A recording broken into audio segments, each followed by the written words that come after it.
Assalamualaikum warahmatullahi wabarakatuh Tribuners, apa kabar dimanapun kalian berada? Semoga dalam keadaan sehat walafiat ya. Nah, kali ini kembali lagi bersama saya Fitri dalam kegiatan kita yaitu Tribun Mojok Properti. Nah, bintang tamu kita kali ini di Mojok Properti adalah Mbak Tanti. Mbak Tanti, apa kabar? Waalaikumsalam. Sehat Mbak Fitri? Alhamdulillah sehat Mbak Tanti. Sehat. Alhamdulillah. Maghrib ya. Menjelang maghrib. Nah, Mbak Tanti nih multi talent ini, soalnya saya dengar nih isu-isunya. Itu isu-isu. Hoax. Tapi hoax yang benar hoax yang sebenarnya. Oke, nah dengan Mbak Tanti kita bakal ngebahas soal pengembangan tipe rumah 36 ya. Soalnya kan sekarang rumah tipe 36 itu lebih banyak di pasaran ya Mbak. Dan kayak kacang goreng ya. iya. Bener. Dan itu memang rumah yang disediakan bagi yang baru menikah, pasangan yang baru menikah, dan juga bagi keluarga yang kecil yang ingin memiliki rumah sendiri gitu. Nah, Mbak Tanti, kalau boleh tahu nih, gimana sih Mbak pendapat Mbak ada rumah tipe 36 ini Mbak? Ini karena aku berbicara dengan kapasitas arsitektur dan desain interior, dan juga punya bisnis di properti gitu ya. Jadi tipe itu kan tipe 36 itu ada kelebihan, ada juga kekurangannya gitu ya. Kalau untuk kelebihannya kan tipe 36 ini terjangkau. Untuk dana-dana yang terbatas, konsumennya tuh terjangkau ya. Lalu itulah yang paling utama. Untuk pembiayaan juga lebih mudah di banknya gitu. Dan untuk pasangan muda yang bekerja dua-duanya mungkin itu lebih simpel ya. Iya betul. Lebih sederhana lah rumahnya, jadi nggak terlalu banyak ruang-ruang yang harus dibereskan misalnya karena kesibukan mereka gitu kan. Nah, kalau untuk kelemahannya sebenarnya tipe 36 juga ada kelemahannya di ketika kita coba menghitung-hitungkan biaya merehab tipe 36 itu ternyata itu juga sangat luar biasa gitu. Untuk pengembangan merehab gitu. Kecuali kalau mereka konsumen itu memang sudah punya persiapan gitu Mbak. Jasa arsitektur atau desain interior yang bisa mengarahkan mencari solusi yang terbaik. Misalnya dengan dana terbatas dia bisa mengembangkan gitu. Ya, kebanyakan yang Mbak udah di mana kalau kita lihat di lapangan gitu, itu kebanyakan malah bengkak biayanya gitu. Untuk pengembangan. Untuk pengembangan karena mungkin konsumen itu tidak paham ya, awam dengan maksudnya gimana menghitung material atau mencari tukang dengan upah yang yang bisa masuk ke kantong mereka lah misalnya kayak gitu. Nah itu, jadi ketika dia merehab lalu tidak ada perencanaannya, tidak ada desainnya, itu kan ngawang-ngawang gitu. Nah itu biasanya bongkar pasang tuh Mbak di situ. Nah itu tambah bengkak biayanya. Nah di situ bikin bengkak ya Mbak. Benar. Tapi untuk sebagian konsumen yang memang dia mungkin suka mendekor rumah atau mendesain, mungkin dia ada sedikit ilmu gitu ya, punya beberapa referensi, mungkin itu nggak jadi masalah. Tapi bagi orang-orang awam yang ini itu juga ada masalahnya juga ya, seperti itu tadi. Bengkaknya biaya. Iya. Apalagi kalau ketemu sama DEMA atau layout tipe 36 yang pengembangannya itu justru malah membuat udahlah bongkar habis misalnya, kan ada juga yang kayak gitu kan. Tipe 36 itu bongkar habis kayaknya nggak sesuai dengan kebutuhan konsumennya kayak gitu kan, ada juga yang seperti itu. Nah jadi mungkin Mbak perlu kasih masukan gitu ya untuk para developer gitu ya. Cobalah membuat tipe 36 tuh yang memang bisa mengantisipasi ke depannya konsumen itu dia bisa mengatur budgetnya lebih ini gitu ya, jangan sampai ada pembengkakan di budgeting gitu untuk pengembangan.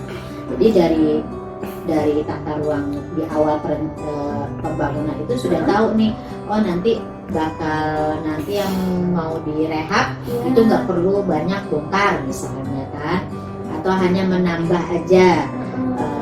Terus seperti tiang-tiang struktur itu pondasi kan kadang kan tipe 36 itu apalagi subsidi ya, itu banyak juga pondasinya yang asal gitu kan.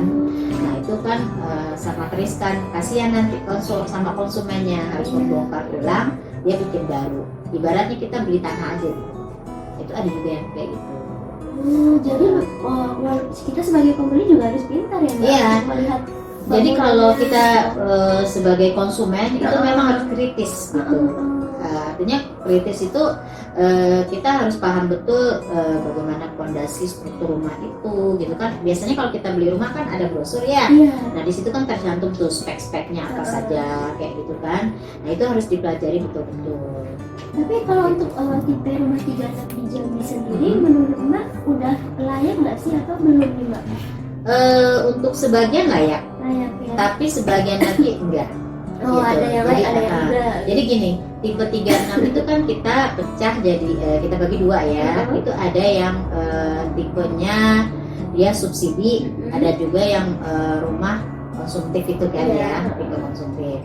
Nah biasanya kalau rumah-rumah tipe konsumtif, tapi enggak juga sih. Tergantung developernya juga sebetulnya ya. Iya. Kalau dia dapat arsitek yang bagus, itu dia pasti bagus rancangan tata ruangnya. Tapi ada juga memang yang dia subsidi, dia bagus tata ruangnya, tapi kelemahannya ada di misalnya di struktur bangunan, di kualitas bangunan. Jadi memang kita nggak bisa pukul rata semua di Jambi ya bagus. Ada sebagian yang sudah bagus, yang sudah paham, ada juga yang Berarti memang harus pintar ya, harus pintar apa namanya memilih lah. Jadi kan kita bisa compare gitu ya developer satu ke developer yang lain. Nah, ini kan Mbak kebanyakan pembeli itu sudah jadi nih rumahnya Mbak.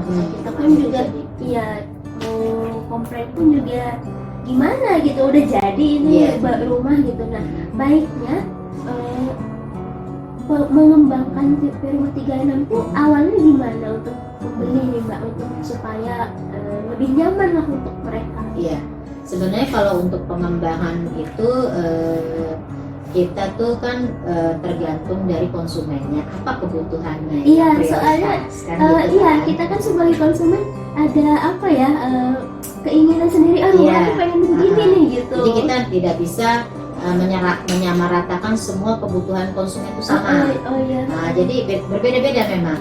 Konsumen satu dengan konsumen yang lainnya itu berbeda. Ada yang butuh dapur, tapi ada juga yang nggak butuh dapur. Mungkin mereka sibuk biasa pesen GoFood gitu kan, dia nggak mau masak. Kan ada juga yang kayak gitu kan. Nah itu juga ada yang kayak gitu. Jadi melihat kebutuhannya yang pertama kali. Melihat kebutuhan dari konsumen itu. Apa yang prioritas konsumen mau? Seperti itu. Misalkan biasanya kan kalau tipe 36 itu cuma kamar dua, kamar mandi satu, gitu kan. Terus nanti ada ruangan terbuka, TV itu cuma satu. Dapur kan nggak ada. Nah biasanya yang paling prioritas itu dapur dan peturasan. Peturasan itu biasanya tempat cuci dan jemur. Itu penting tuh. Berarti dapur dan peturasan itu yang biasanya. Iya, ini untuk pasangan muda ya. Kalau untuk pasangan muda yang masih punya anak satu masih bisa lah ya kan, kamar dua itu kan. Itulah yang paling urgent tuh biasanya. Nanti kalau ada juga itu tadi konsumen nggak suka, mungkin dia biasa ngelondri misalnya kan, terus dia nggak biasa masak juga karena kesibukan pekerjaan mereka gitu. Ya mungkin dia nambah ruang keluarga atau ruang tamu misalnya, atau kamar bisa nambah satu lagi. Balik kebutuhan konsumen ya, kebutuhan konsumen lagi ya. Tapi kebanyakan sih dapur dengan peturasan. Dapur dan peturasan itu yang penting. Tapi itu cukup ya Mbak untuk tipe 36 sendiri, atau nanti dia menggunakan sisa tanah? Biasanya kan kalau beli tipe 36 ini ada sisa tanah buat nambah nambah ruang gitu kan. Nah itu apakah cukup dengan rumah tipe 36 itu, atau memang memanfaatkan sisa tanah yang ada? Memanfaatkan sisa tanah biasanya, idealnya gitu memanfaatkan. Sebenarnya ideal tipe 36 itu bukan ideal untuk satu rumah ya sebetulnya. kalau kita mau jujur gitu kan. Karena tipe 36 itu kamarnya tuh kecil banget, 3x2 ya, kayak apartemen gitu kan ya, 3x2,5 gitu. Jadi ideal kamar itu minimal 3x3.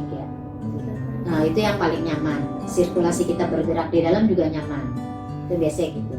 Tapi itu tadi, makanya kalau untuk pengembangan itu kalau misalnya nih Mbak dapat konsumen gitu, itu biasanya kamar 2 itu Mbak gabung. Kalau memang dananya ada lebih gitu ya, konsumennya Mbak gabung jadi satu, itu jadi ruang tidur utama, nanti kita buat lagi kamar di sisa lahan itu. Memanfaatkan kesalahan. Itu berarti cukup untuk 2 kamar, sisa lahan itu ya Mbak tadi itu cukup untuk 2 kamar dan juga untuk peterasan dan juga untuk sebenarnya gini, itu balik lagi ke ini, luas lahannya berapa sih? Untuk kan masing-masing developer itu beda-beda ya, masing-masing perumahan. Dia ada yang lahannya cuma 90 meter, ada juga lahannya yang semeter, yang setumpuk 20 kayak gitu, tergantung kayak itu.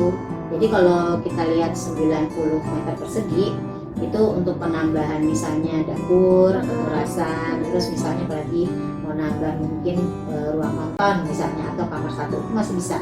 Nah dengan taman kecil gitu ya, itu masih bisa. Tapi kalau untuk 120 bisa untuk carport, ya kan, untuk garasi mobil gitu tuh masih bisa. Berarti memang balik lagi ke kebutuhan konsumen ya. Kebutuhan, terus masalah lahan juga kan. Dan juga yang paling penting Mbak, dana Mbak. Dana benar. Dana. Jadi kalau bicara masalah dana itu sebenarnya relatif ya, karena kan sekarang aja material nih naik turun fluktuatif gitu kan harganya gitu. Jadi itulah makanya kenapa di situ kayak seperti jasa desain interior, jasa arsitektur itu dia memberikan solusi itu loh buat konsumennya. Misalnya gini, Mbak Fitri mau punya rumah nih tipe 36, lalu dikembangkan, bingung kan gimana ya supaya saya punya dana cuma sekian nih misalnya gitu, tapi kebutuhan saya ini. Nah kalau kita pakai jasa desainer atau jasa arsitektur, itu solusi-solusi seperti itu yang nanti Mbak dapatkan. Akan terjawab lah ya. Benar, dan dia sudah merancang sesuai kebutuhan Mbak juga gitu. Artinya dengan fisik bangunan yang kayak begini nih, misalnya tipe 36-nya, dia akan merancang sesuai itu tadi dana, terus fondasi strukturnya kayak gitu kan. Kadang kan ada juga konsumen yang awam gitu ya, jadi dia asal nambah ruangan aja gitu. Ternyata di perjalanan baru setengah jadi gitu kan, kok kayak gini ya bangunan ruangannya, kok bangunannya kayak gini ya, akhirnya bongkar pasang. Itu biaya waktu, terus biaya upah juga kan nambah. Mana mau tukang kan sehari gratis gitu. Iya, kayak gitu. Makanya itu untuk merehab itu kalau Mbak ya usulkan, udah pakailah jasa desain gitu, pakailah jasa arsitektur. Berarti memang penting ya untuk pakai jasa arsitektur untuk mengembangkan rumah kita sendiri ya gitu. Karena kan gini ya, konsumen tuh selalu berpikiran mahal pakai jasa atau mahal pakai jasa desain, tapi lebih mahal lagi kalau dia salah membangun. Iya ya benar. Tanpa ada rancangan gitu ya, tanpa ada desain gitu yang menjadi patokan dia kan, itu lebih parah lagi. Biaya yang akan keluar lebih banyak. Ulang dari awal jatuhnya. Benar. Jadi kalau Mbak tuh udah berapa kali ketemu klien gitu, akhirnya dapatlah ketemu sama Mbak itu. Jadi sayanya sudah bengkak semua kayak gitu.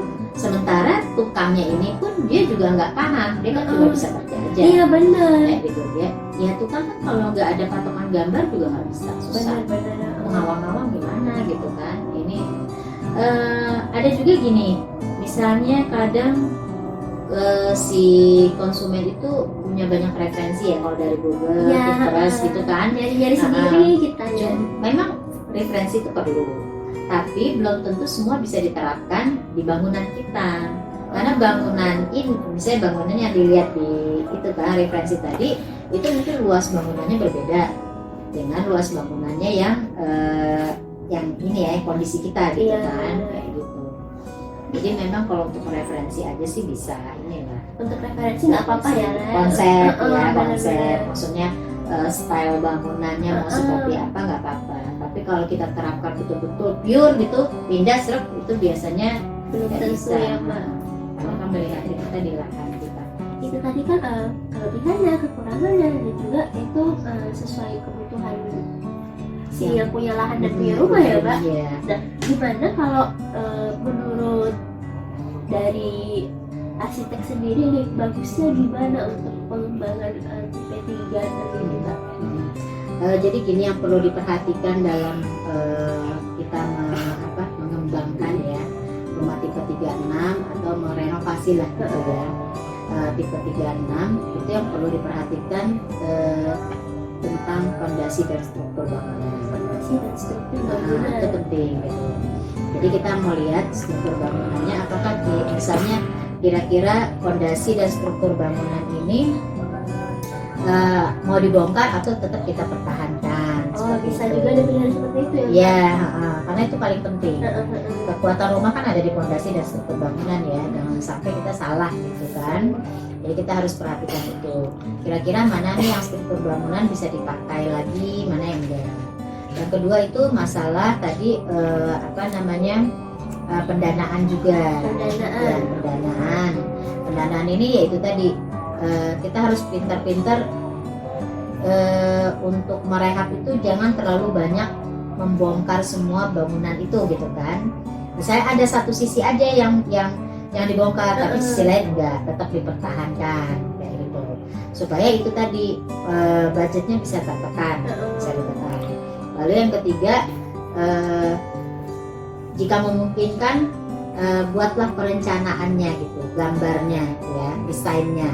Jadi ketika kita mendesain, ketika kita membangun itu, kita sudah punya ancang-ancangnya nih. Oh ini seperti ini ya nanti ya. Dan itu dari situ pun juga kita udah bisa menghitung budget kita, memprediksikan budget kita. Oh ternyata kita misalnya mau mengembangkan ke tipe 55 misalnya. Oh berarti ada sekitar 20 meter persegi lagi kan yang mau kita tambah. Kita udah bisa ngitung-ngitung. Kalau arsitek dengan desainer udah bisa bantu ngitung tuh biasanya. Oh misalnya per meter akan kena 3 juta misalnya. Nah setelah udah dapet kan dana itu, gambaran dana itu, nah tinggal kita kembali lagi kan ke somennya. Kira-kira kemampuan kita cukup gak nih dengan dana yang tadi sudah disampaikan oleh arsiteknya atau desainernya. Kalau memang sudah mampu ya sudah langsung kerjakan kan. Tapi kalau enggak, kita bisa bertahap. Nah itulah pentingnya kita perencanaan itu tadi. Kalau misalnya dananya nggak mencukupi, kita mungkin bisa prioritaskan misalnya ruang ini dulu, dapur aja dulu. Nanti bisa nyambung seperti kayak rumah tumbuh, jadi nanti konsepnya. Jadi satu-satu gitu ya Mbak? Bisa. Yang penting kalau sudah ada perencanaan tuh enak kita bergeraknya, membangunnya itu enak kayak gitu. Seperti itu sih. Mbak, 3 kalau itu yang penting. misalkan nih kalau ada yang tetap mau mempertahankan lahan yang ada nih sebagai taman lah gitu kan, bagi orang yang suka merawat tanaman gitu kan, dan mereka ingin mengembangkan itu dengan membuat rumah tingkat gitu. Biasanya kan dalam beberapa tahun rumah tipe subsidi boleh untuk direnovasi kan. Boleh. Nah itu gimana kalau misalkan mereka atau yang mesti punya rumah nih pengen mengembangkan ke atas gitu. Kembangan ke atas, Gimana? tapi mempertahankan yang Lahan yang lama. ada. Nah, bisa sebenarnya bisa dengan catatan itu nanti strukturnya buat yang suntik namanya. Jadi setiap tiang-tiang struktur itu ya yang biasa di sudut-sudut itu nanti disuntik tuh ditambah tiang baru. Jadi kita bikin fondasi baru di bawah. Balik ke fondasinya lagi. Iya balik. Karena kan bisa juga kita cek dulu dari developernya. Kemarin waktu buat ini besinya disiapkan untuk ini enggak bertingkat enggak? Kalau memang enggak, jangan coba-coba pakai itu, bahaya, bisa ambles. Iya kan? benar. Nah, karena kan setahu Mbak sih kalau rumah tipe 36 itu jarang yang disiapkan untuk rumah bertingkat.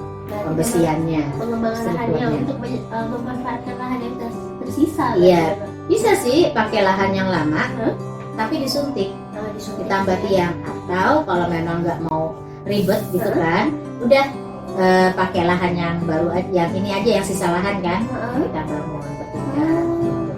Ada 2 solusinya. Ada 2 solusinya. Wah, kita dikasih solusi langsung ke Tribuners dari Mbak Tanti.